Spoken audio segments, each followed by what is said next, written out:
La primera asistente sugirió aumentar un poco la velocidad como margen de seguridad extra. El capitán estuvo de acuerdo, estaban muy bien compenetrados. ¿Ya? Sí. Aeropuerto a la vista, Unite 585. Desplegando tren de aterrizaje.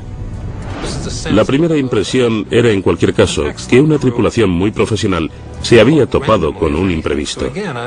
De nuevo, esto me llevaba a conceder más peso a la hipótesis de un fallo técnico. Cuanto más se sabía sobre el vuelo 585, más solidez cobraba la sospecha del fallo mecánico.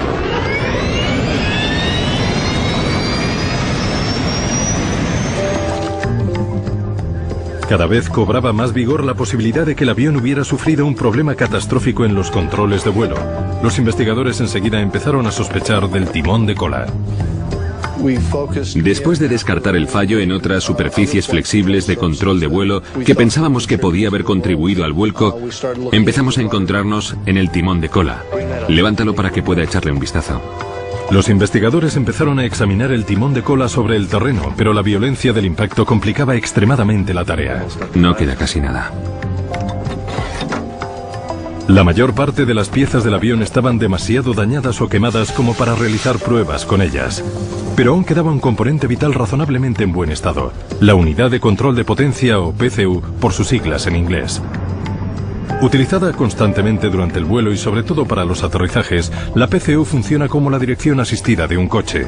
Cuando el piloto pisa el pedal del timón de cola, la PCU emplea un líquido hidráulico que convierte los movimientos suaves del pie del piloto en la presión necesaria para mover el enorme timón de un 737. El sistema central de la PCU es un mecanismo llamado servoválvula alterna. Con forma de lata de refresco, tiene dos distribuidores que se deslizan uno contra otro y dirigen el flujo del líquido hidráulico presurizado que mueve el timón de cola. La servoválvula es un componente único. De hecho, es como dos válvulas en una y genera toda una serie de movimientos que no se producen en una válvula hidráulica más convencional.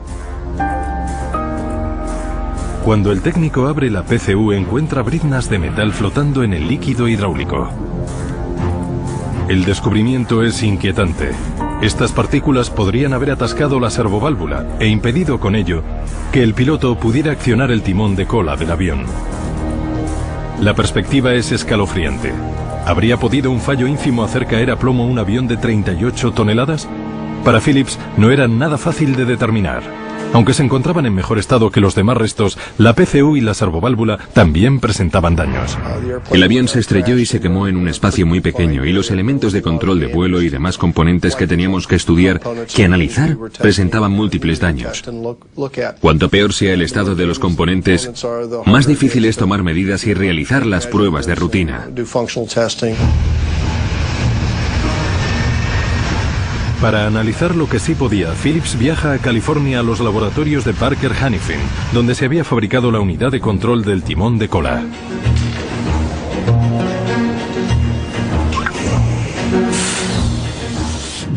Las intrigantes briznas de metal que flotaban en las cámaras de la PCU se descartan como posibilidad. A Phillips le informan de que los filtros evitan que pasen a la delicada servoválvula que dirige el líquido y mueve el timón. No se encuentra nada más que pueda explicar el movimiento repentino del timón de cola del vuelo 585. No teníamos indicio o información alguna que apuntara siquiera a que la PCU del timón de cola, la servoválvula ni ningún otro componente del sistema de control de vuelo fuera el culpable del accidente. Con Phillips en un callejón sin salida, como sospechoso principal, solo quedaba ya el mal tiempo de la montaña. El experto en catástrofes aéreas relacionadas con las condiciones climáticas, Greg Salotolo, trata de averiguar si los fuertes vientos del día del accidente pudieron ser un factor determinante. Existe un registro de accidentes de avión atribuidos a las ondas de montaña y a los rotores. En 1966 se desintegró el rotor de un BOAC 707 cerca del monte Fuji. Cuando los vientos fuertes chocan contra los picos de las montañas, forman los llamados rotores de viento a sotavento. Son corrientes de aire invisibles que llegan desde abajo y muy turbulentas, que empujan el avión con una potencia asombrosa y son realmente peligrosas para volar. Teníamos pruebas bastante contundentes por el examen de la superficie, los datos recogidos en vuelo y los testimonios de los testigos oculares de que los rotores podían ser una posibilidad. Salotolo escucha a varios testigos oculares hablar de unos vientos raros de montaña el día del accidente. Uno de los testimonios más intrigantes es el de Harold Darnell. ¿Pero qué narices es eso?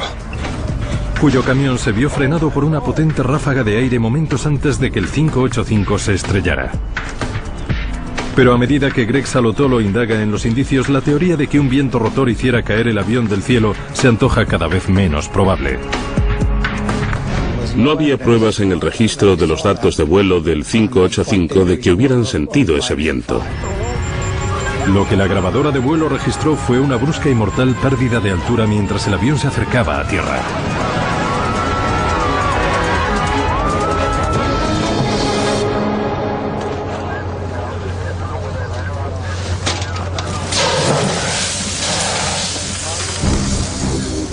Habían pasado 21 meses desde que comenzara la investigación del accidente del vuelo 585 de la United Airlines. Casi 2 años en los que la NTSB había examinado la tripulación, el tiempo, el timón de cola y otros miles de indicios. Pero nada había dado resultado. Era la excepcional 4ª vez en la historia en la que la NTSB publicaba un informe que no llegaba a ninguna conclusión. La causa del accidente del vuelo 585 quedaba sin determinar. Habíamos empleado todo nuestro tiempo y esfuerzo en la investigación y seguíamos sin estar seguros de lo que había pasado. Era como seguir el rastro de un asesino en serie. Frustraba no haber resuelto el caso del 585 y no queríamos que nada parecido volviera a repetirse. Pero casi 2 años después de la publicación del informe, el asesino ataca de nuevo. Son las 7 de la tarde de un día claro y sin viento, y el vuelo 427 de US Air se acerca a Pittsburgh. El capitán Peter Germano y su primer asistente Chuck Emmett se disponen a ejecutar la maniobra de aproximación final. Señores pasajeros, estaremos en tierra en unos 10 minutos. El cielo está soleado y hay algo de niebla. Asistentes de vuelo, por favor, prepárense para aterrizar. Comprueben que tienen los cinturones bien abrochados. Gracias. USA 309, desciende y manténgase a 6000. Al tiempo que se acercan al aeropuerto, los pilotos están pendientes de otro vuelo que va a unos 10 kilómetros por delante de ellos. Observando el tráfico, girando 100. User 427. Veo el chorro del reactor. Uf. Al pasar por la turbulencia que ha dejado el otro vuelo, el avión se vuelve repentina y peligrosamente hacia la izquierda. Sujétate, sujétate, sujétate. ¡Mierda! Ninguna de las acciones de los pilotos parece tener efecto alguno.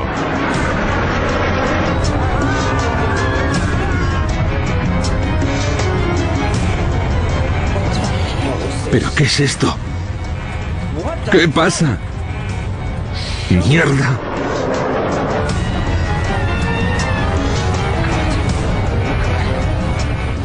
¡427, emergencia! ¡Dios mío! ¡Arriba! ¡Arriba! ¡Dios mío, no!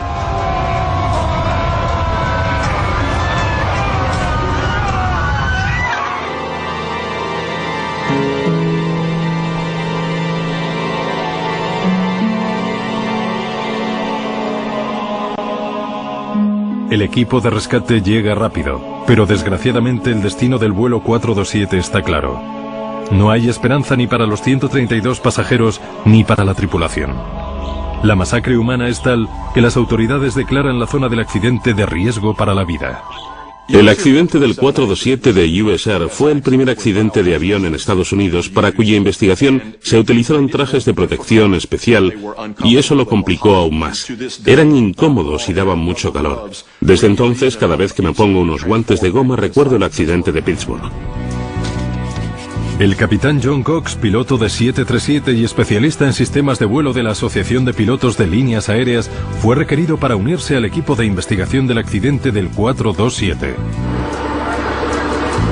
Cuando los jueces de instrucción empiezan a recoger todos los restos humanos, el jefe de la investigación de la NTSB, Tom Hauter, presiente ya que la búsqueda de pistas será larga y costosa.